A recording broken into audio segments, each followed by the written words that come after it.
আমি কিন্তু মাত্র ৩,০০০ টাকার চাকরি করতাম, বা আমার বাবার একটা বাইক ছিল, বাইকটা হচ্ছে 18 বাইক, ডায়াং ডায়াং। এত ঝাংড়ি বাইক আমি জন্মেও দেখি নাই। স্টার্ট দিয়ে এখান থেকে যাই 1 কিলো গিয়ে আবার বন্ধ হয়ে যায়, ওখানে গিয়ে আবার এমনে ঝুকাই, তেল আছে তাও চলে না। তবুও কোন মতে ঠেলে ঠুলে চালাইছি কয়েক মাস যাব। আচ্ছা, একটা পর্যায়ে গিয়ে এমন একটা অবস্থা হলো আমার পকেটের, যে তেল যে ভরবো বাইকে ওই টাকা আমার পকেটে নাই। তা আব্বাকে বললাম, আব্বা मैं माफ़ी भी मांगता हूँ, দোয়া भी मांगता हूँ, আমার দ্বারা এই বাইক আর চলবে না, তোমার বাইক তুমিই রাখো। তা আব্বা বললো, কি করব বাইকটা, আমার পায়ে তো ব্যথা, আমি তো হার্টের রোগী, এটা কি সেল করে দিব? বললাম, বিক্রি করে দাও, আমি এটা বিক্রি করে সাইকেল কিনবো, সাইকেলের চাইতে ভালো হবে আমার জন্য। তো যাই হোক, বাইকটা বিক্রি করব ভাব, মানে এটা এইভাবে কখনো আমি আগে কোনো মাহফিলে বলি নাই, এতটা ব্যাখ্যা দিয়ে বলি নাই, আজকে বলছি বাইকটা বিক্রি করে দিব অভাবের জন্য। বাট বিশ্বাস করেন, সেই সময়টা প্রতিদিন তাহাজ্জুদ পড়তাম, প্রতিদিন আল্লাহকে বলতাম যে আল্লাহ তুমি আমাকে কবুল করো, আমার চেষ্টা কবুল করো। আর আমি দুইজনের ওয়াজ খুব বেশি শুনতাম, এক আজহারির ওয়াজ শুনতাম খুব বেশি, আর একজন আমি আল্লামা দেলোয়ার হোসেন সাঈদীর ওয়াজ খুব বেশি শুনতাম সেই সময়ের কথা। It has been 3 years or maybe 4 years back, 3 বা 4 বছর আগের কথা। তো হঠাৎ করে আমি একদিন জুমার খুতবা দিলাম, আমি আবারও বলছি এই কথা কিন্তু আমি কখনো কোথাও আপনার শোনেন নাই, আমি আজকেই বলছি। তো জুমার খুতবা দিলাম, আমি প্রায় 1 বছর যাবৎ জুমার খুতবা দেই, ভিডিও আপলোড হয়, কিন্তু কখনো কোনো রেসপন্স আসে না, আই মিন কেউ দেখে না ভিডিও। এই 10টা-20টা লাইক পড়ে, 2-1জন কমেন্ট করে মাশাআল্লাহ, আমি তাতেই খুশি, আলহামদুলিল্লাহ, 2-1জন দেখলে আমার জন্য এনাফ, বা আমার খুশি কারণ হয়ে যাবে। তো আমার মনে আছে হঠাৎ করে একটা ভিডিও আপলোড হলো আমাকে নিয়ে, মাশাআল্লাহ, ভিডিওর টপিক খুব ভালো ছিল, লাখ লাখ রিচ হয়ে গেল, একদিনেই মনে করেন যে 10-20 লাখ মানুষ দেখে ফেললো সেই ওয়াজটা।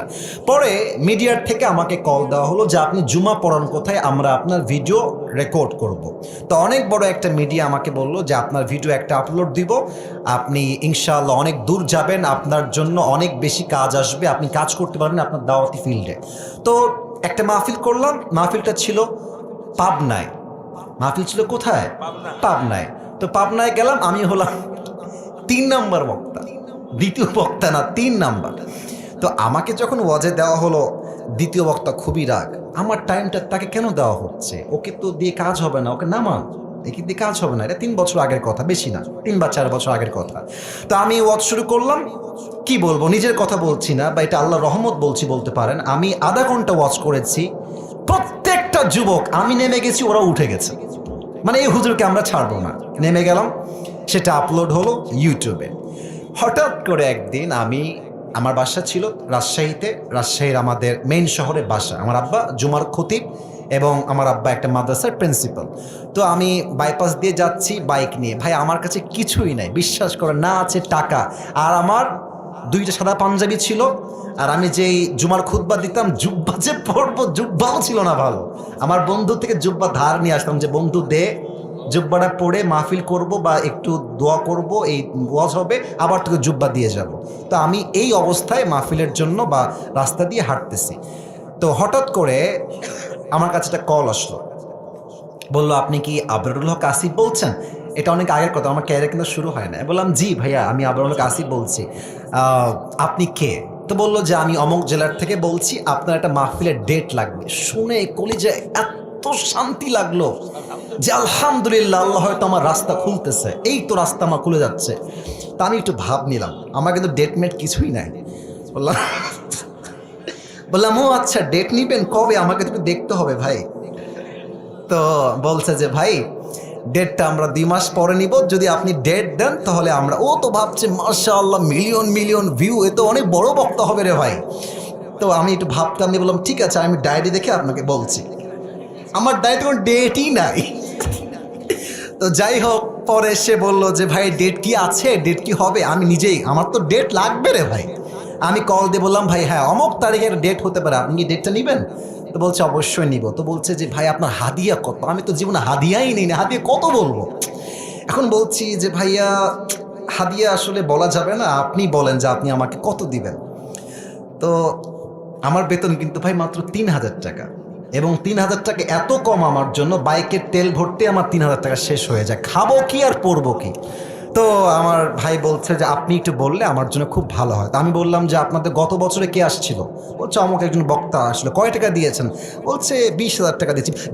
মনে বলছি 20,000 টাকা, আর ওকে বলছি ভাই এটা কোনো টাকা হইল? আচ্ছা যাই হোক, অনেক কথাবার্তা বলে সে বললো ঠিক আছে আপনাকে আমরা 25,000 টাকা দিব, গাড়ি ভাড়া সব কিছু মিলিয়ে, খাওয়া দাওয়া মিলিয়ে, থাকা সহ 25,000 টাকা আমি আপনাকে দিব। তো বললাম দিব বললেই তো হবে না ভাইজান, আপনাকে তাকে অ্যাডভান্স করতে হবে না, আমি প্রোগ্রামটা কনফার্ম মনে করব কেমন করে? তো বলছে ঠিক আছে ভাই আপনি আপনার নাম্বারটা আমাকে দেন, আমি আপনাকে 5,000 টাকা অ্যাডভান্স করছি। আমি বললাম ইয়ার ইয়ে তো মেরি রাস্তা খুল গিয়া মাশাআল্লাহ। তো বলছে ঠিক আছে আমি আপনাকে দিচ্ছি, নাম্বারটা আমাকে পাঠান। তো নাম্বার দিলাম, 3 দিন কোনো খবর নাই। মনটা আবার খারাপ, জানলাম ডেটটা কি তাহলে পাবোই না। তো 3 দিন পরে আবার আমার ভাই কল দিয়ে বলছে প্রিয় ভাই আপনাকে তো আমি টাকা দিব, বাট আমি টাকা তুলতে পারি নাই এলাকার থেকে, তাই টাকাটা দিতে পারি নাই। তো মার্শাল্লাহ সবাই আমাকে টাকা দিয়ে দিয়েছে, আপনার নাম্বারে আমি এখনই টাকা পাঠাচ্ছি। তা আমাকে ওই প্রথম মাহফিলের জন্য 5,000 টাকা অ্যাডভান্স দেওয়া হয়, এবং 5,000 টাকায় আমি আমার আব্বা আম্মাকে দিয়ে দিয়েছি। যাও তোমরা নাও। বিশ্বাস করেন ওই যে আমার জার্নি শুরু হলো, আল্লাহু আকবার, কি বলবো। এখন এমন একটা দিন নাই যেই দিন শত শত কল আসে না, আসিফ হুজুরকে লাগবে আপনাদের কি, আমাকে বলে 3 লাখ নিবেন, 2 লাখ নিবেন, 1.5 লাখ নিবেন, কত খালি বলেন না আপনাকে আমরা চাই। আপনি বলবেন হুজুর আপনি এত লম্বা স্টোরি কেন বললেন? 1 ঈমান, 2 হচ্ছে তাকওয়া। এই 2টা থাকলে বান্দার সফলতাকেও আটকায় রাখতে পারে না, ঠিক কিনা বলে? ওয়ারযুকুহু মিন হাইসু লা ইয়াহতাসিব, তোমার রিজিক আমি এমন জায়গার থেকে দিব তুমি কখনো কল্পনাই করতে পারবে না। আল্লাহু আকবার।